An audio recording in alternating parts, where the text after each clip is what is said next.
Mis queridos amigos y amigas, reciban todos un abrazo fraternal de parte de quien les tiene mucho cariño, Jorge Tapia.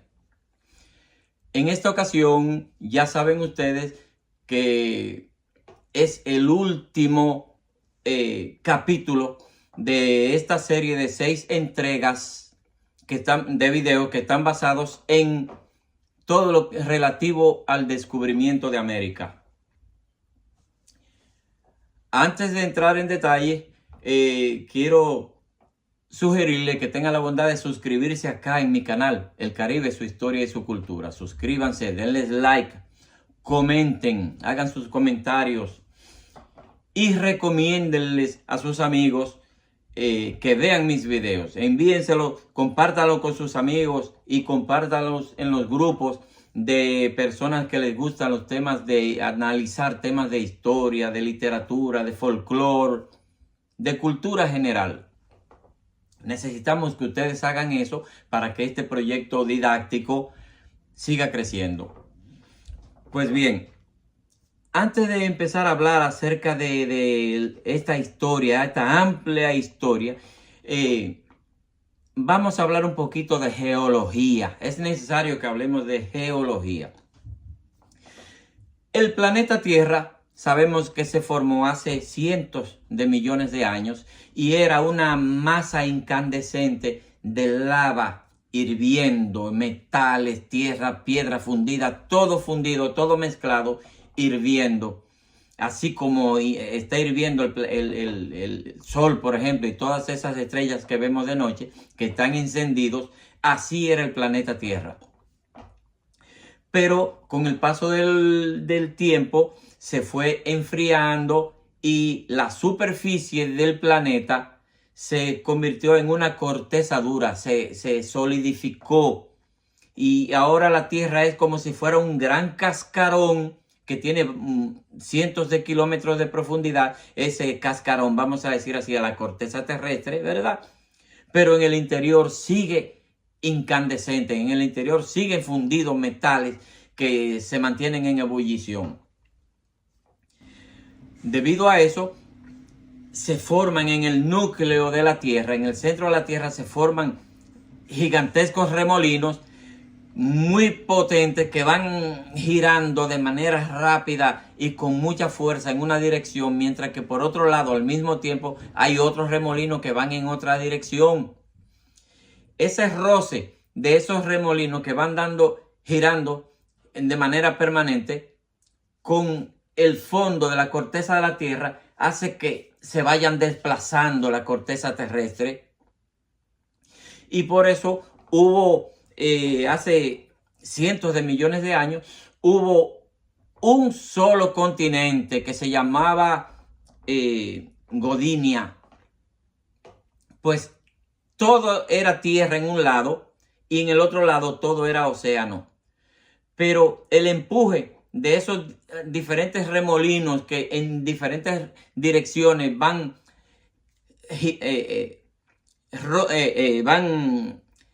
desplazándose esa lava, esos metales fundidos abajo, pues hizo que el megacontinente Godinia se separara, se le hicieran fisuras y se separara y se formaron otros continentes al dividirse.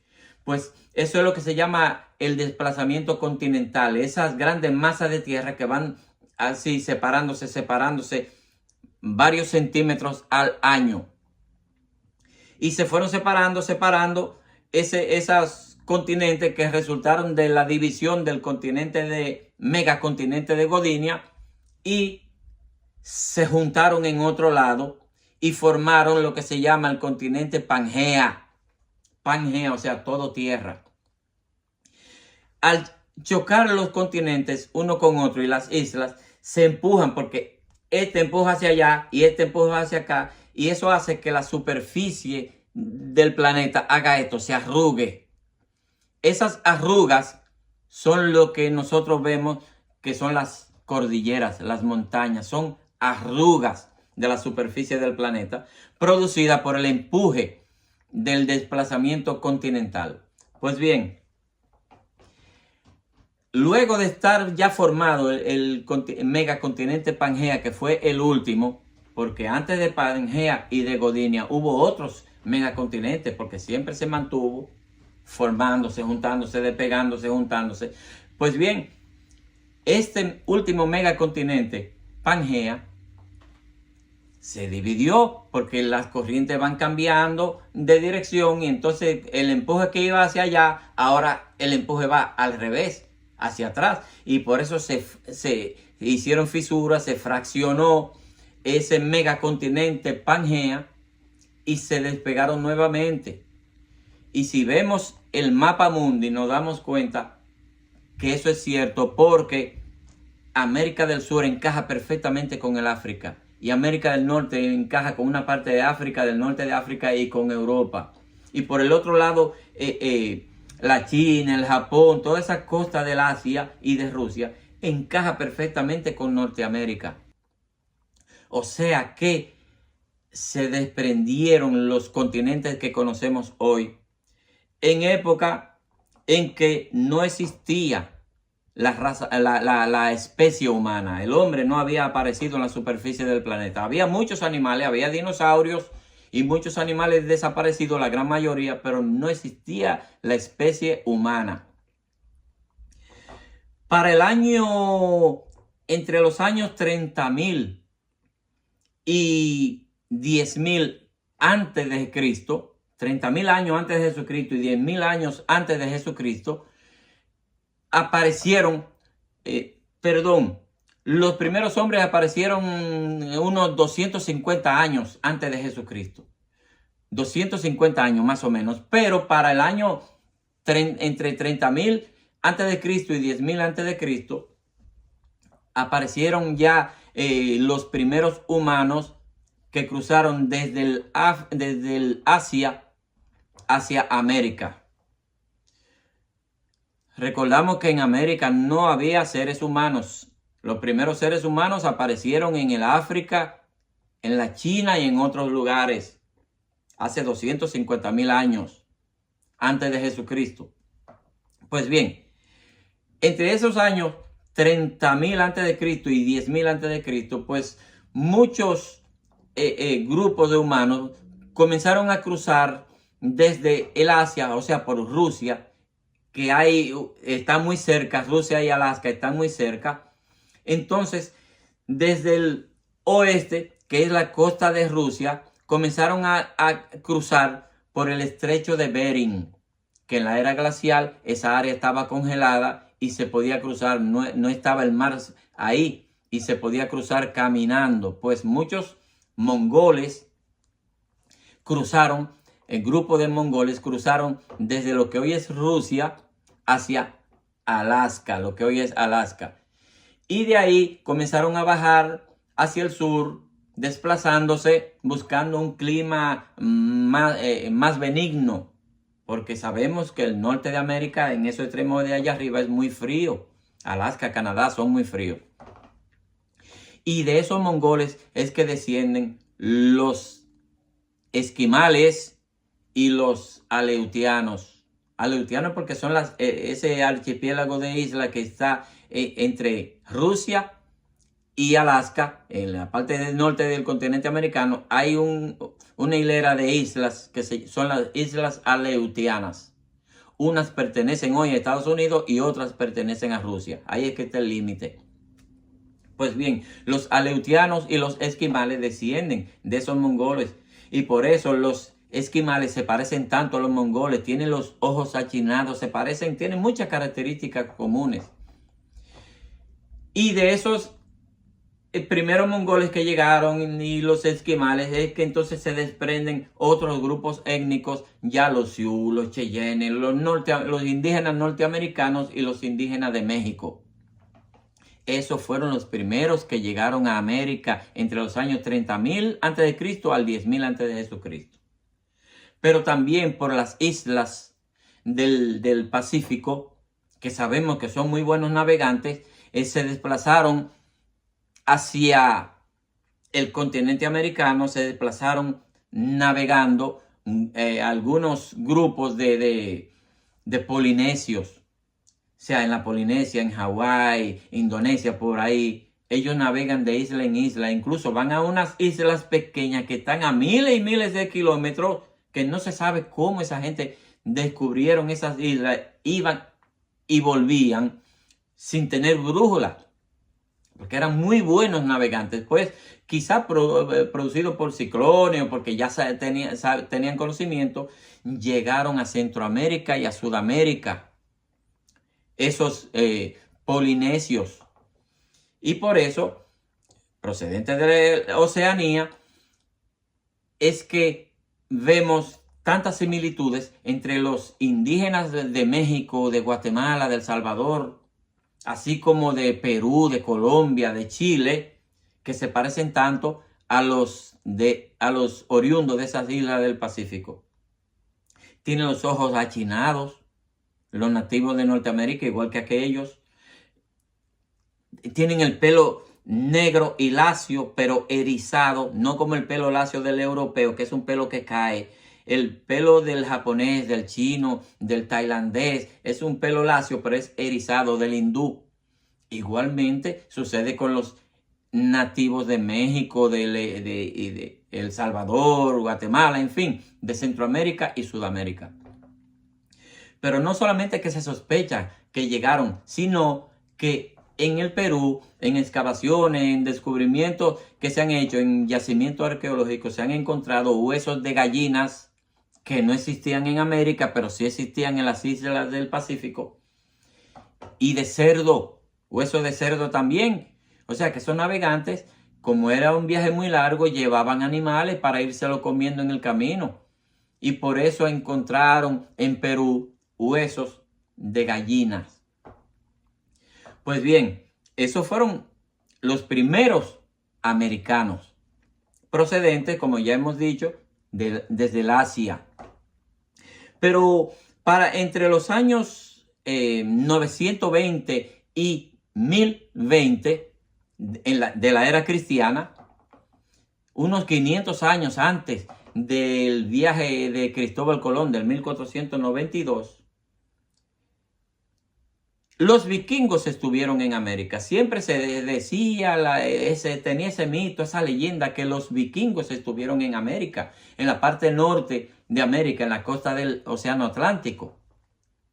Pero eso se comprobó ahora porque, guiándose de las informaciones que se tenían, de que un explorador, un navegante, Leif Erikson, para el año 1021, llegó a lo que hoy es la isla de Terranova, en Canadá, y Nueva Escocia.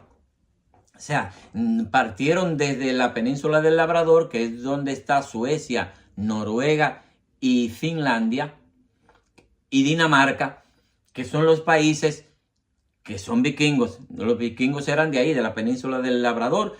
Pues navegando, ellos vivían asolando los pueblos costeros, eran piratas los vikingos. En su cultura era normal atacar pueblos y robarse todo lo que había en esos pueblos. Pues ellos asolaban a Holanda, a Francia, los pueblos costeros de Inglaterra, de Irlanda. Pues así navegando y explorando, descubrieron la isla de Islandia, no Irlanda, sino Islandia, que está al noroeste de Irlanda y de la isla de Gran Bretaña. Y de Islandia pasaron entonces, navegando en dirección oeste, llegaron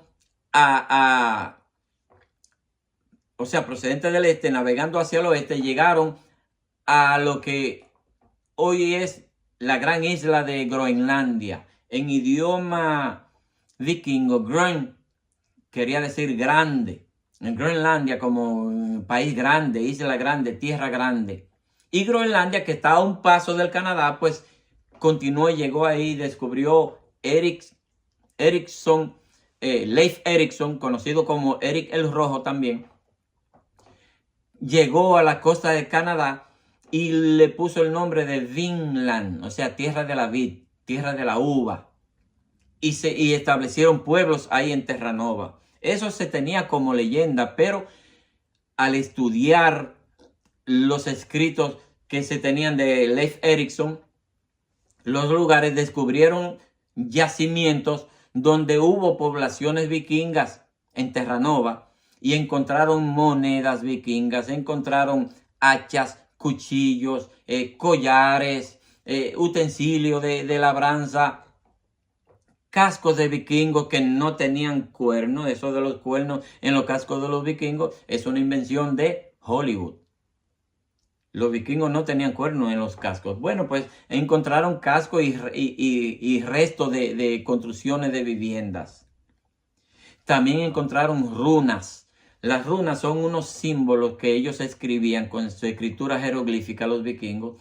Y en Canadá hay runas, o sea, unas lápidas parecidas a las lápidas que se ponen en la tumba, mírenlas ahí, con inscripciones de runas que hicieron los vikingos. O sea, ya es evidente, ya eso es una prueba de que los vikingos estuvieron ahí en Canadá 500 años antes de que Cristóbal Colón llegara a América.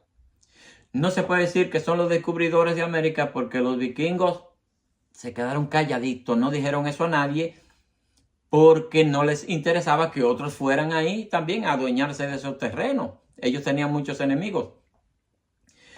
Pero no se fueron y no volvieron, quizá por el clima endiablado, ese clima exageradamente frío que siempre hay en la parte norte del continente americano.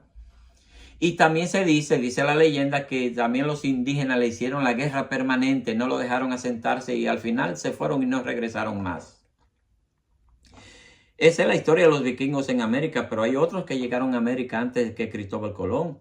71 años antes que Cristóbal Colón. O sea, en el año 1421 llegó el capitán Zheng He, un navegante chino, Zheng He, a lo que hoy es la costa de California y los estados de Oregon y Washington. Arriba en los Estados Unidos, pero por el Pacífico. No por el Atlántico, por donde llegó Colón y por donde antes habían llegado los vikingos, sino que llegó por la costa del Pacífico. O sea, de la China, atravesó el Pacífico y llegó Zheng He, llegó en unos juncos, que son unos barcos de vela chinos muy buenos para la navegación. Llegó allí. Se ha comprobado que los chinos estuvieron en América 71 años antes de Cristóbal Colón, porque ahí se han encontrado monedas y se han encontrado también, igual que el caso de los vikingos, se han encontrado cuchillos y utensilios de los chinos y joyas de jade que demuestran que ahí estuvieron los chinos antes que Cristóbal Colón.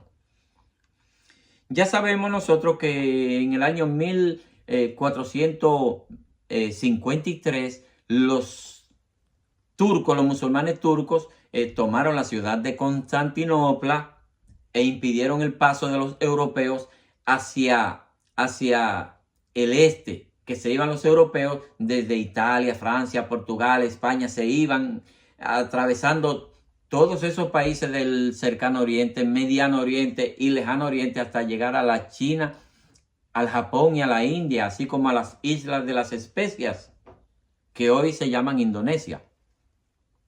Pues al impedirse ese comercio intenso que había entre Europa y el lejano oriente, llamado la ruta de la seda o la ruta de las especias, en momentos en que ya los europeos eran adictos a los productos del lejano oriente, eran adictos a la tela de seda, a las joyas de jade y de oro procedentes de la China y del Japón, así como a las especias y otros productos que ellos eran de muy buen uso, como la brújula y la pólvora, que esa no es de muy buen uso, pero se descubrió la pólvora y aparecieron entonces las primeras armas de fuego en Europa, que fueron llevadas por Marco Polo, como ya sabemos, que estuvo viajando desde Italia hacia la China, India y el Japón durante casi 20 años.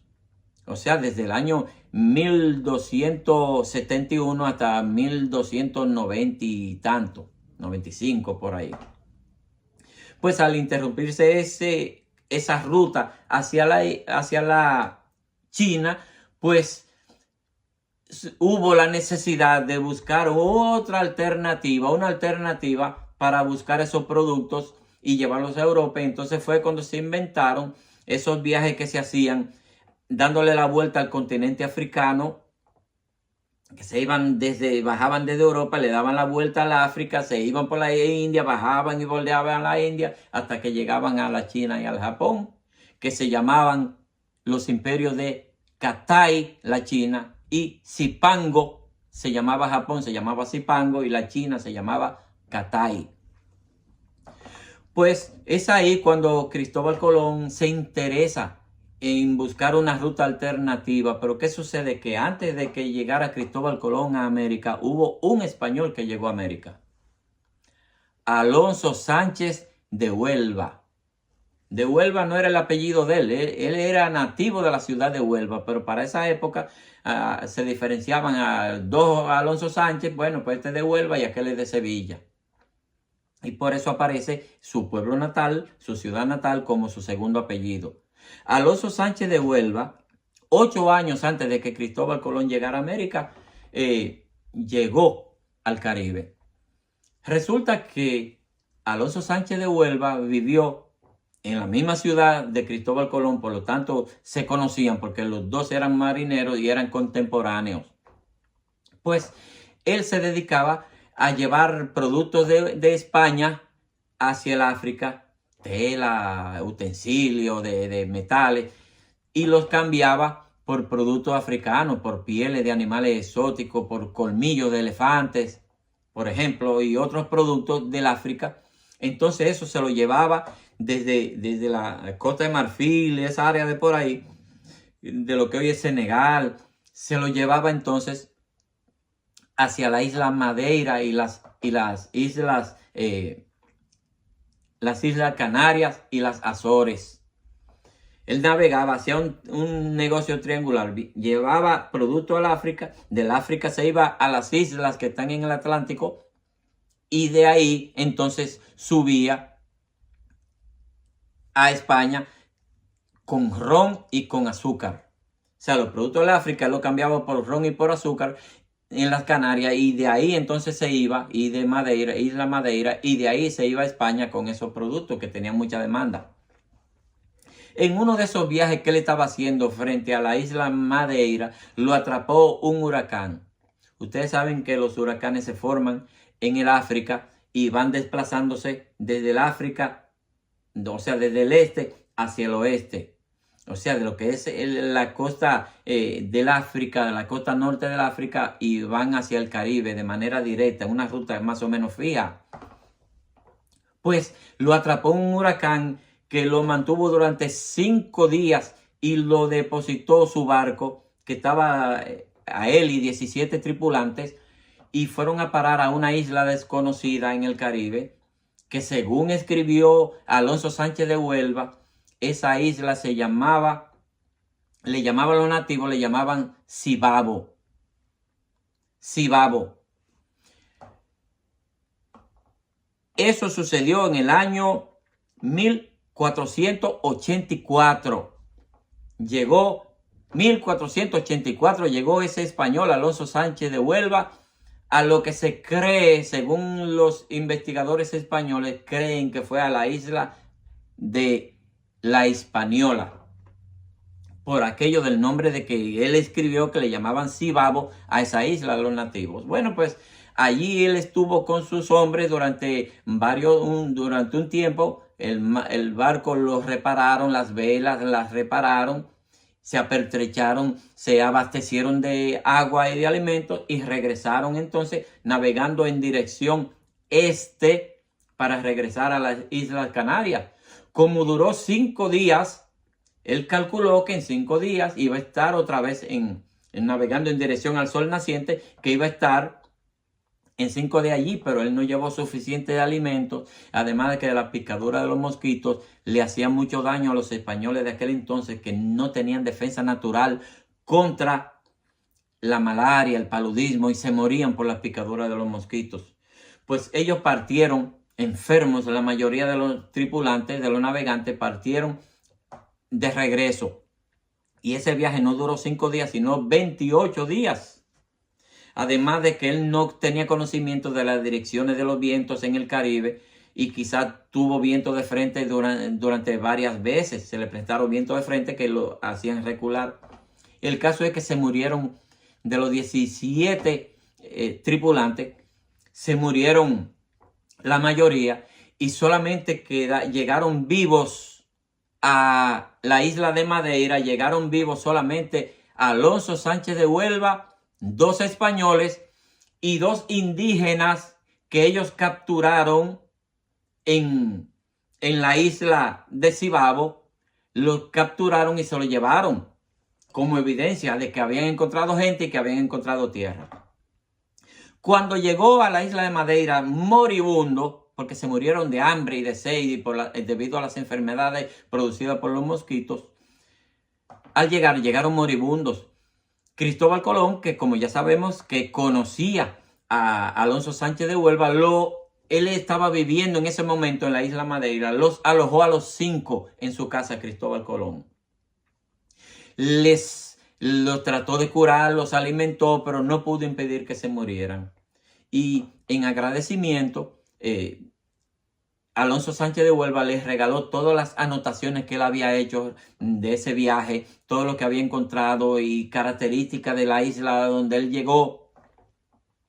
Y Cristóbal Colón, que ya sabemos que hacía tiempo que él estaba investigando y estaba convencido de que hacia el oeste, navegando por el mar de las tinieblas, mar tenebroso, como le llamaban a lo que hoy es el océano Atlántico, él decía que por ahí estaba la China y la India.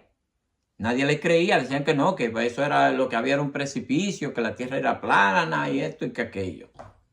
Colón no se comía el cuento ese de que el mundo era de que plano y que había 2 edificios, 2 precipicios por donde los barcos caían hacia un abismo infinito. Él no creía eso, porque ya Cristóbal Colón había leído a Galileo Galilei, a Paolo Toscanelli, había leído a Nicolás Copérnico, así como a Ptolomeo, que eran científicos que sostenían la teoría de que el mundo es redondo y no plano. Cristóbal Colón creía en la redondez del mundo y por eso él decía que en vez de un abismo, si se navegaba hacia el oeste, se llegaba a la China y a la India. Buscó patrocinio Colón y nadie le hacía caso, porque eso era de quién iba a creer esa locura, según se creía en aquella época. Pues, al tener a mano esos documentos que les regaló Alonso Sánchez de Huelva en el año 1484, Colón se convenció de lo que él tenía razón en lo que él creía y se fue a buscar patrocinio a Italia para que le patrocinaran un viaje de exploración. En Italia no le hicieron caso, no creyeron en él, se fue a España, pero los reyes católicos desecharon la idea y además de que ellos estaban empeñados más que todo en expulsar a los árabes de su país. Eso estamos hablando ya del año 1492. Subió Cristóbal Colón se fue a Portugal, donde el rey Juan II tampoco le hizo caso. A Cristóbal Colón nadie le creía porque en esa época estaban muy desacreditados los italianos. Y a Colón nadie le creía. Decían que en los italianos no se puede creer porque son muy mentirosos, decían ellos. Y porque eran gente que en los negocios engañaban, no cumplían con los compromisos. Entonces Cristóbal Colón regresó a España ya cuando los españoles acababan de expulsar a los últimos árabes que habían estado durante casi 8 siglos, que invadieron la península ibérica y habían expulsado a los últimos remanentes de los árabes, los reyes Fernando de Trastámara o Fernando el Católico, el rey Fernando de Aragón y la reina Isabel de Pilminon, mejor conocida como Isabel la Católica o Isabel de Castilla. Pues Cristóbal Colón volvió a entrevistarse con ellos y les dijo: yo me pasé 14 años ofreciéndoles riquezas infinitas al rey Juan II para que patrocinara mi viaje. Pero quiso Dios que ese rey tuviera los ojos cerrados, los oídos cerrados y la mente cerrada para que esas riquezas infinitas sean para España. La reina Isabel la Católica, que era muy cristiana, se dejó envolver por esa labia de Cristóbal Colón y por motus propio, contradiciendo a su esposo, el rey Fernando de Trastámara, que no quería saber de Colón, no confiaba en Colón, pero ella por su cuenta patrocinó, consiguió un préstamo de 2 millones de maravedíes y 2 carabelas que habían sido atrapados haciendo negocio de contrabando, los hermanos Pinzón, Vicente Llanes Pinzón y Martín Alonso Pinzón, habían sido sorprendidos haciendo negocio de contrabando, evadiendo impuestos, y los castigaron a que pusieran sus 2 carabelas al servicio de Cristóbal Colón durante 1 año, porque Cristóbal Colón pedía 1 año para ese viaje. Y con esos 2 millones de maravedíes, pues se compraron alimentos para las embarcaciones, se contrató personal, marineros, y luego le consiguieron una nao, que es un barco más grande que las carabelas. Las carabelas tienen capacidad, son unos barcos de fabricación portuguesa, fueron los portugueses los que inventaron las carabelas, tienen capacidad de 20 toneles. O sea, 20 tanques, esos tanques de madera en los que se guardaba vino, agua, se almacenaba y alimentos. Bueno, pues las carabelas tenían capacidad de 20 toneles, mientras que las naos tenían capacidad entre 50 y 70 toneles. Eran el doble de grande, mucho más grande que las carabelas. Pues bien, Cristóbal Colón partió del muelle de Palos de Moguer el día 3 de agosto del año 1492, luego de haberse firmado las capitulaciones de Santa Fe.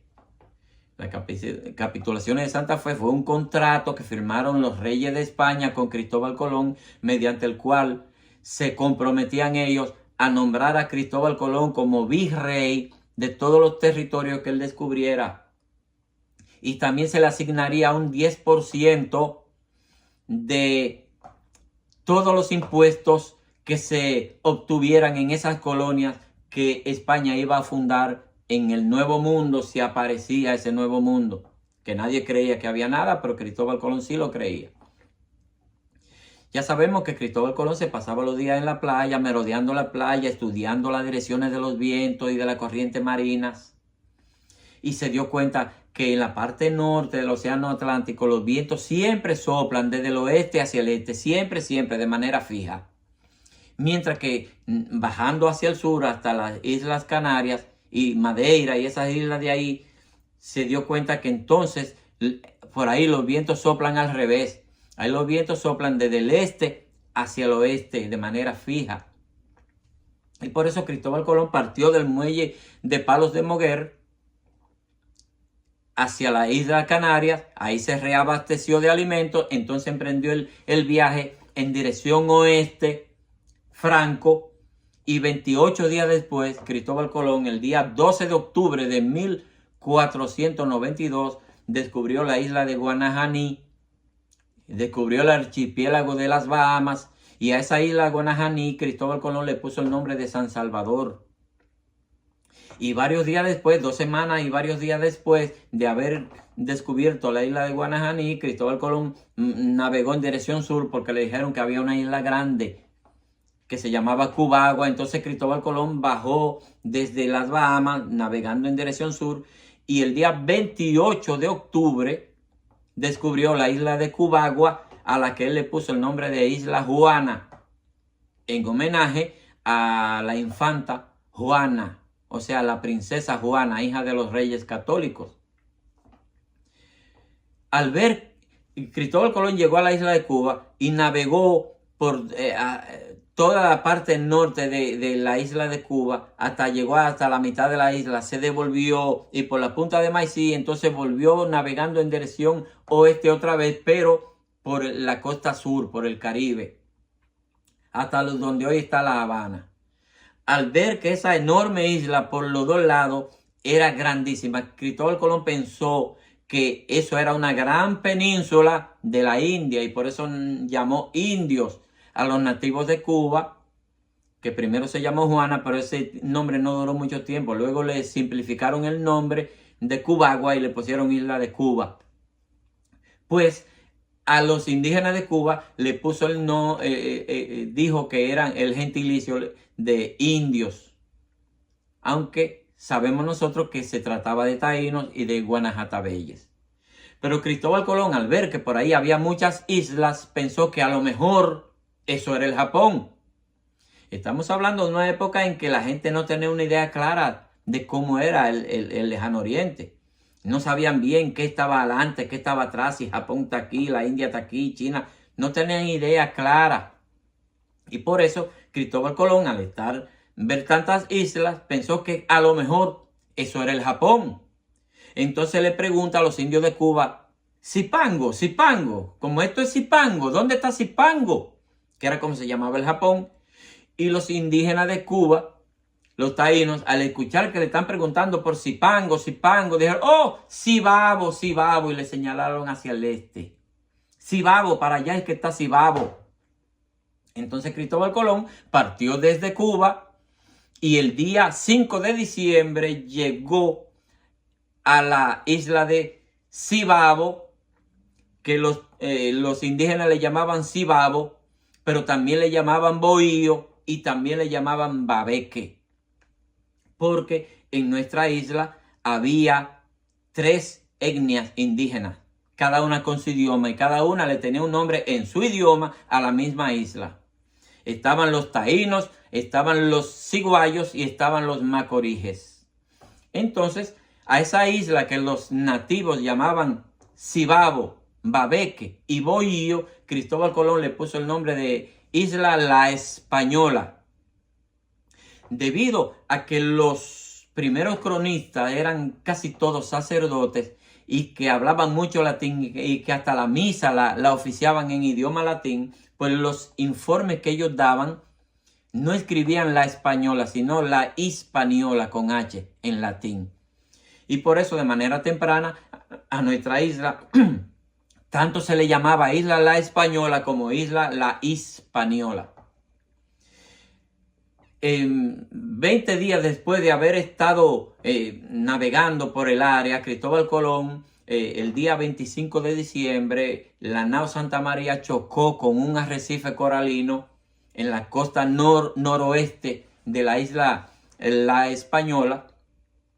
Quedó inservible el barco y como los 144 marineros que andaban con Cristóbal Colón, perdón, eran 90 marineros que andaban con Cristóbal Colón, no cabían en las 2 carabelas, pues Cristóbal Colón dejó a 40 hombres en nuestra isla y con algunas maderas, algunas tablas y mástiles que le quitaron a la inservible embarcación que había encallado, que no se hundió completamente, sino que se le rompió el fondo y quedó ahí en ese arrecife, pues construyeron un refugio que llamaron el Fortín de la Navidad, en relación a que fue el día de la Navidad del año 1492, ese 25 de diciembre, que ese barco tuvo el accidente en el mar. Ahí dejó Cristóbal Colón a 40 hombres y se fue para España a informar que había descubierto un nuevo mundo. Cristóbal Colón llegó a España el 15 de marzo del año 1493 y fue el descubridor de América, aunque muchos dicen que no descubrió América porque en América ya había millones de personas.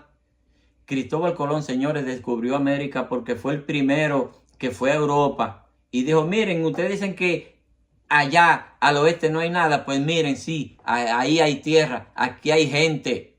Y Cristóbal Colón puso el mapa de América en el mapa mundi. Antes el mundo era un espacio reducido de lo que hoy conocemos, muy reducido. Mírenlo ahí arriba como está marcado, lo que se conocía como que eso era el mundo. Y Cristóbal Colón, entonces, gracias a Cristóbal Colón, se sabe que América está aquí. Porque no había, para ese año 1493, un solo europeo que tuviera conocimiento de la existencia de América. No había un solo asiático que supiera que está el continente americano aquí. Pero tampoco no había un solo africano que supiera que el continente americano está aquí. Y de esa misma manera los nativos de América no sabían que existía Europa, ni África, ni Oceanía, ni Australia, ni China, ni Japón, ni nada. Estaban absolutamente aislados. Y fue Cristóbal Colón el que puso en conocimiento del resto del mundo la existencia de América. Por lo tanto, a Cristóbal Colón no se le puede decir que no descubrió América. La descubrió porque gracias a Cristóbal Colón fue que se supo que América está aquí. Cristóbal Colón reclamó inmediatamente que le dieran el título de virrey del Nuevo Mundo. Pero el rey Fernando el Católico, los reyes católicos se negaron a darle ese cargo, porque Cristóbal Colón, desde que llegó contento, cuando informó que había descubierto un nuevo mundo, dijo: Dios me hizo a mí lo mismo que le hizo al rey David. David era un simple pastor y Dios lo convirtió en rey. Y yo, que soy un simple marinero, a mí me convirtió en virrey. Ahí mismo a los reyes católicos, sus consejeros, al rey Fernando el Católico, sus consejeros le hicieron: ten cuidado con este hombre, que este hombre es capaz de quitarte el reino. Y como ya él estaba desacreditado porque era muy mentiroso, muy desobediente y demasiado ambicioso, había demostrado ser demasiado ambicioso, pues los reyes le negaron el título de virrey del Nuevo Mundo y no le pagaron el diezmo, el 10% de lo que se obtenía en América. Cristóbal Colón se pasó los últimos 14 años de su vida peleando en los tribunales para que los reyes cumplieran con el compromiso que se había firmado en las capitulaciones de Santa Fe, pero no logró nada. Y Cristóbal Colón, despreciado por los reyes, pasando los peores momentos de su vida. Vean el anterior capítulo, el del cuarto viaje de Cristóbal Colón, para que vean todo lo que Cristóbal Colón padeció y por lo que él terminó muriéndose debido a las enfermedades que contrajo en Panamá y el maltrato y el desprecio a que fue sometido por las autoridades españolas.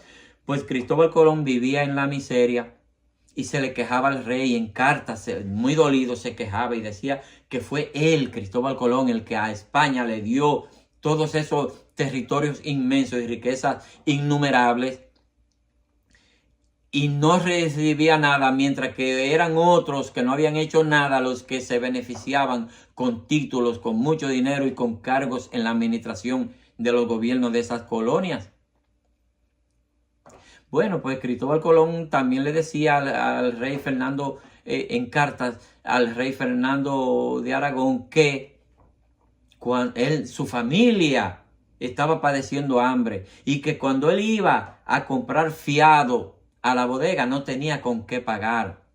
Y en medio de esa terrible miseria se murió Cristóbal Colón el día 20 de mayo del año 1506. Y lo reiteramos, Cristóbal Colón descubrió América, señores, admítanlo. Antes de Cristóbal Colón no se sabía nada, porque los chinos llegaron, pero se quedaron calladitos, no dijeron nada. Los vikingos, antes que los chinos llegaron, se quedaron callados. No se sabía, y fue Cristóbal Colón el que puso ante los ojos del mundo la existencia del continente americano. Por lo tanto, Cristóbal Colón descubrió América. Hasta aquí llegamos, dándole un fuerte abrazo nuevamente y pidiéndole que se suscriban acá en mi canal El Caribe, su historia y su cultura. Suscríbanse, denle like, compartan estos videos, comenten. Y a Dios Todopoderoso le pido que los bendiga a todos. Pásenla muy bien.